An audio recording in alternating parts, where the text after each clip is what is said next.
Samsung, the number one TV maker in the world, is having perhaps its best year for both itself and the consumer. So why is it the most hated? I've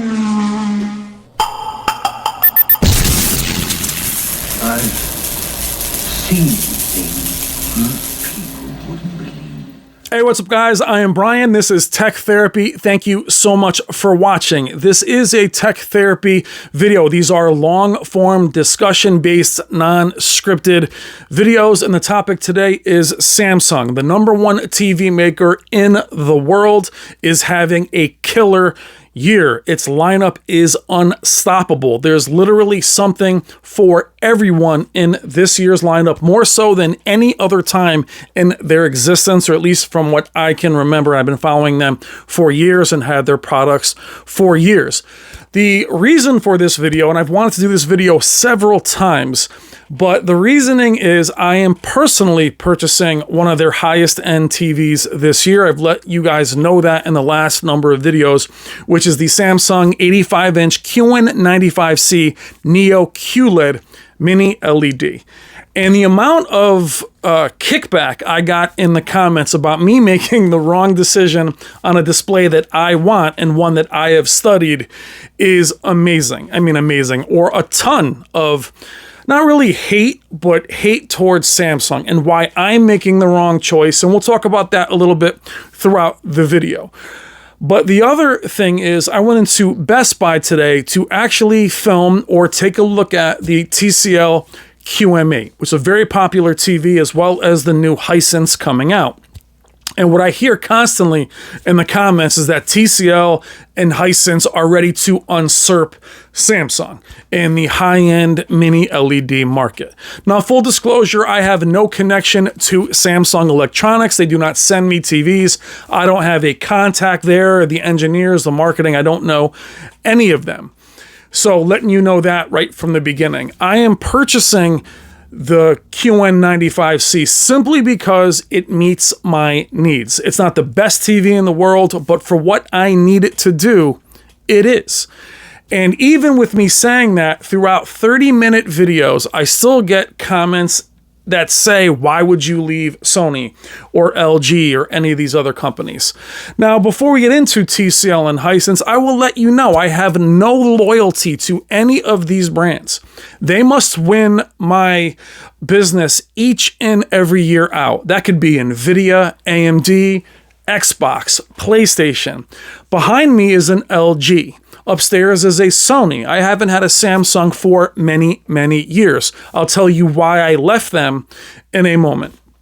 But to say that TCL and Hisense are going to usurp them, we'll talk about that briefly. I went into Best Buy just to see if I can find the QM8.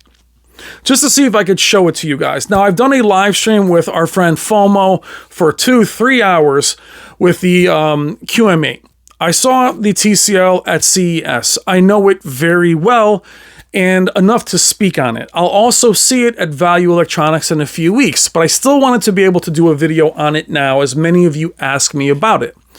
So as I walk into Best Buy, nothing from TCL, nothing from Hisense, as usual. I am hard on those companies for that reason. I do feel you should have some in-store presence, whether Best Buy is struggling or not. Samsung is there in full effect. It is the only company out of all of them that is still better than ever in terms of its presentation, in terms of its kiosk, what they call a pad. They pay to be there. Now, as I'm walking in, LG has only a few models. They have empty TVs there. Sony, last year's models, very few options. And what you've seen throughout the last couple years is a focus from both LG and Sony in limiting whether it's the QNED lineup from LG. They're limiting their options and focusing on, let's just say, the C series and the G series. QNED is something I was very excited for, especially in 8K, which has been kind of left out, except for one, the 80 series, which is being carried over. So they're focusing their lineup. Sony is also reducing their lineup with their LED X95 being only 85, X93 being 65, 75, and 85, the Z9K carrying over. So keep all that in mind as you're walking into the store.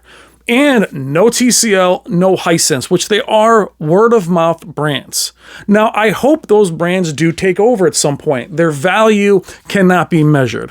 However, as I walk into a bare bones Best Buy, which is one of the largest ones in my area in Connecticut, Samsung is there, full effect.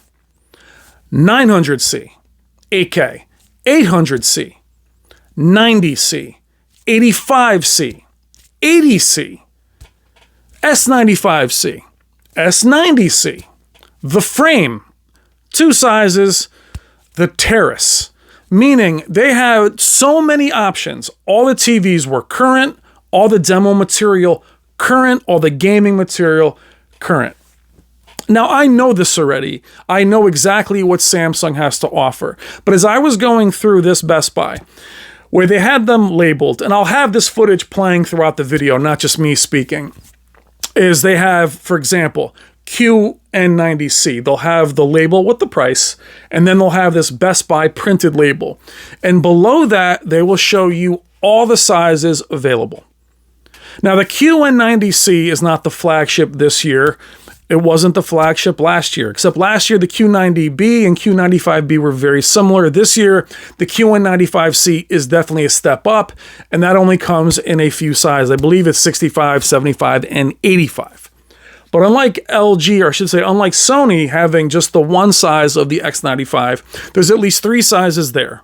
The 900C has a 65, 75, and 85. There is also an 800C in their 8K. So not only do they have a new 8K TV, whether you want 8K or not, they have it. They're not carrying anything over. So I look over at their lineup. As I get down to, as I mentioned, the Q90C, just like last year's QN90B, the amount of sizes that TV is available in, all the way down to 43 inches. Then I go over to the QN85, which, since I believe the 85A has been like their top seller, the one you'll see at Costco. It's the one that off angle might bloom a bit, but always looks very saturated. That is their best bang for their buck in that higher end tier. Then you have the 80. Then there's all the other brands they have at your, again, Walmarts, and that next, I always call them Crystal Dynamics, but they have that next level down. But the fact is, they have something for everyone. Unbelievable, the options that they have there. Not to mention that they have probably the best TV in the world right now with the S95C QD OLED. Not to mention that the second best TV in the world might actually be the S90C, which is the step below, nearly as good in almost every piece of content other than perhaps the Spears and Munsell calibration disc, which you can push to 10,000 nits. It looks identical. It is a value. They have all of these things available. Now they also have WRGB OLEDs next year, which means they'll also have an 83-inch WRGB option. Now, it's not easy for me to say you should love them or you should like them, because I've had my own issues with them. Now, for me, I'm grateful to them, simply because without them, there wouldn't be this channel. I went through a batch of 11 displays in 2016, starting off with the Vizio P series at 75 inches. This was my 4K journey. Those videos are actually on the channel as my first real videos. And I learned all about the panel lottery from Vizio, obviously having a defective, I think, 3 of those. Then I jumped into the very high end, trying to spend my way out of it with Samsung. I went with the KS9000, which at 75 inches was $7,000. I had 3 of those defective, not blooming, I should say edge-lit bleed, dead pixels, and those things were metal. Very beautifully built, but an absolute nightmare. Bent frames. I mean, none of those videos are even on the channel. Then I moved up to the 9500, which was 78 inches, which was $8,000, $8,500. and they were all defective. I'm talking about serious edge lip bleed, if you guys even know what that is. It's not just blooming, it's like floodlights, flashlighting, we used to call it, and dead pixels. Then I jumped up to the KS9800, which was full array. That was their flagship. That TV was $12,000. I'm not bragging of the money I spent. This was awful, that what I went through with them. It was terrible. And dealing with them on the phone and trying to get refunds for TVs that are $12,000 was even worse. So the customer service definitely lacking. The amount of defects definitely lacking. Now, looking at that objectively, however, why would I continue to recommend them throughout the years? Well, their number of TVs sold worldwide, nationwide, is so much larger than everyone else that even my experience with them, maybe 8 or 9 displays, not counting the Vizios, obviously, is still such a small sample of what they sell overall. So even the number of complaints we get in the comments about them is a lot due to defects. However, that's such a large amount of TV sold compared to Samsung, LG, and the others. So looking at that objectively, is it more than everyone else? I can't say that it is, but I won't let that change me recommending them. They're typically the most fully featured TVs out there, meaning feature set. They spearheaded a lot of the gaming features many of you like. They spearhead VRR. A lot of those things before they even had HDMI 2.1. They have 4 of them. Now, recently, what makes me dislike them a great deal was the launch of the S95B. That TV took the world by storm. That has all been documented on YouTube between me and FOMO and the rest of our crew. And to make that TV as amazing as it was, and to also have it be as cheap as it was, to then almost cripple it, but not really. At the time, it felt like they were crippling it with firmware updates. They are not trustworthy with that. So these are the main reasons I have issues with them, is changing their picture quality with firmware updates, breaking things, having eARC problems with, I think, the Q90R, taking away local dimming, things of that nature. But at the end of it, where we are now, at least presently, they have the most amount of options for everyone, except for an 83-inch QD OLED. We'll have a video about that another time with the 5 things I dislike about the S95C. That's coming up in the next few days. But for me, as a person that's on this platform, what my observation is, in the comments, they are hated by the enthusiasts. Hated. And what I have also seen is Samsung videos don't do very well. What I typically see in the last 6 years on YouTube is Samsung videos do well when they first come out. People that buy them tend to just enjoy them. Ignorance is bliss, whatever it is, they tend not to come back and watch again. They also don't rah, Samsung is the best, they're the best. They don't really brag because they're gone. They typically go and enjoy their TVs. Also an observation, when you walk into a location, Best Buy, Costco, Walmart, I don't care what it is, they typically steal the show. Their presentation, their pad or kiosks are done very well. That retail mode has really been pioneered by them. Punchy colors. Now, forget about accuracy for a second. What catches the consumer eye? Enthusiasts, whether it's movies or gaming or whatever, you cannot cater to them. Enthusiasts do not buy products for the most part. A lot of us hang back and we speculate and we look. There's a lot of foreplay. Not a lot of buying from enthusiasts, whether it's speakers or audio. It's a lot of us discussing. Other people buy. I want that. They purchase it. That is the group they cater to. There's a saying in, coaching? If you listen to the fans, you'll be sitting with the fans. What's interesting with Samsung is they do give you what you want. Full HDMI 2.1, no hesitation. eARC. Gaming, ultra-wide, sure. Low input lag, okay. They do give you an option for everyone. You want 8K? Well, I have the 900. Well, I can't afford the 900C. Oh, the 900B is very cheap. Oh, 800? I have an 800. Even though they know 8K is dead in the water, they continue to support it. So it is interesting to me. Now, as I make my own purchase, the amount of flack I have gotten, keep in mind, I'll say this bluntly. I've spent time with the TVs that you've only seen on YouTube. I put them side by side. I've gamed on them. Now, what's interesting about the QN95C is I've had it in two comparisons that it lost, in a way. Yet I still want it because it fits my needs. There is something for everyone. That is fascinating. Now back to TCL and Hisense. Not being in the stores, you should be. The word of mouth brand from us and the rest of the influencers, to me, is a little bit irresponsible. I can't recommend you if I can't show you. But as far as their picture quality, they have reached it. They are that good, both the Hisense and TCL. When you add the value, that value proposition can make it a better buy for you.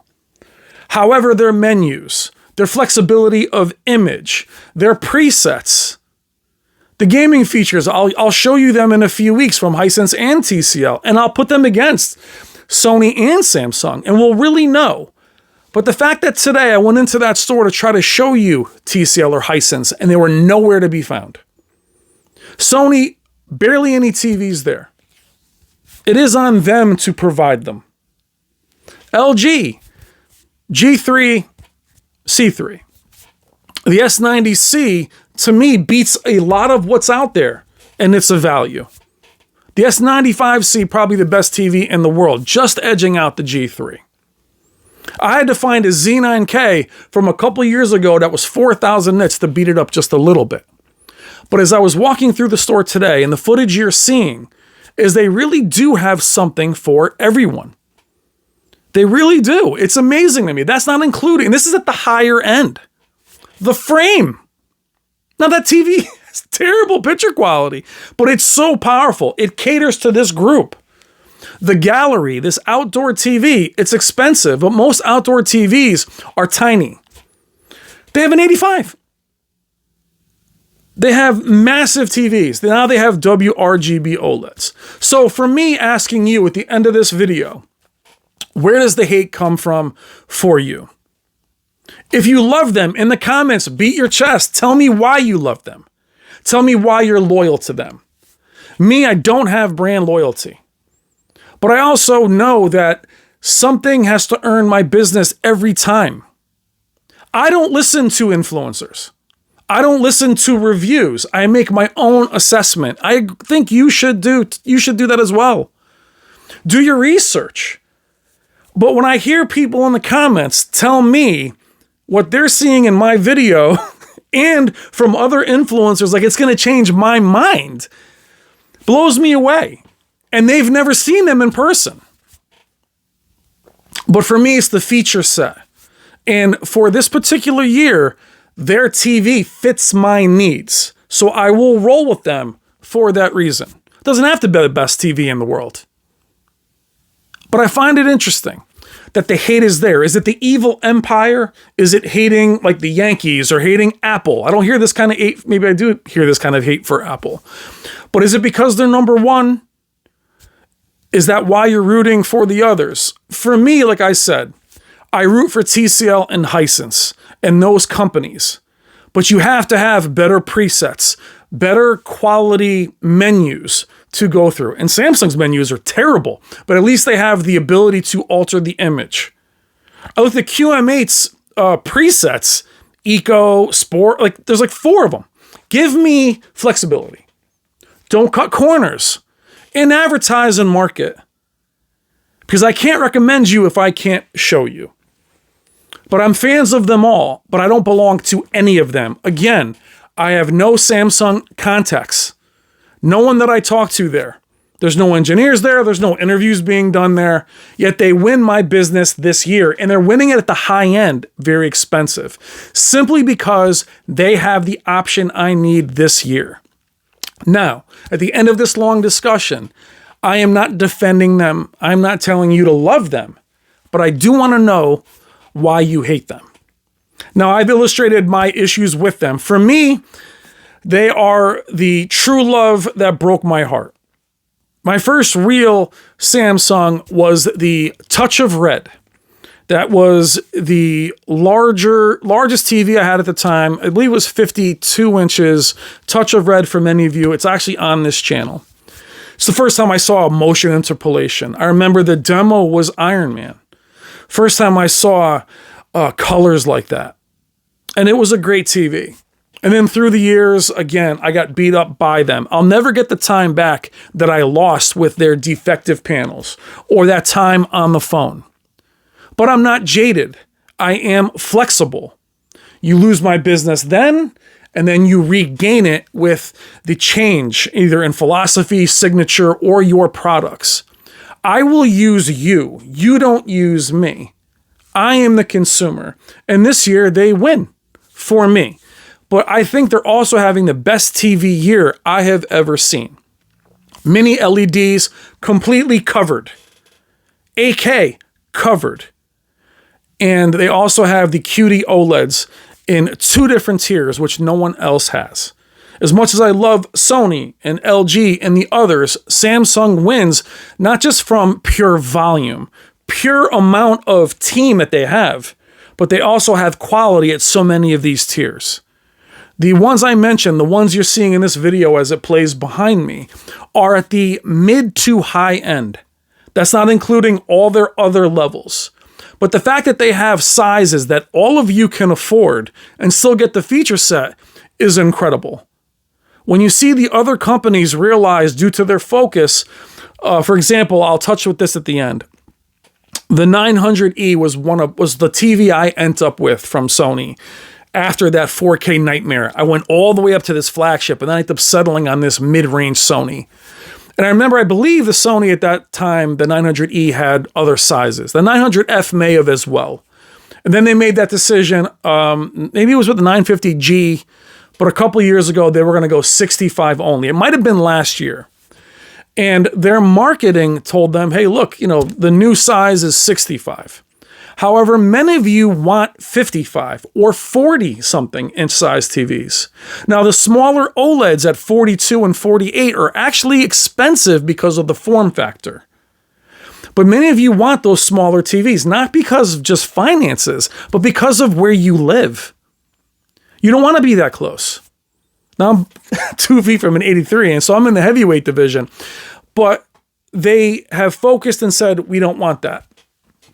This is what we're offering. Take it or leave it. Same with LG. They have focused down to their OLED lineup. QNED, NanoCell, and they'll have the Z series. The Z series isn't going to be here this year, which I think is the best TV in the world every year. Isn't here this year.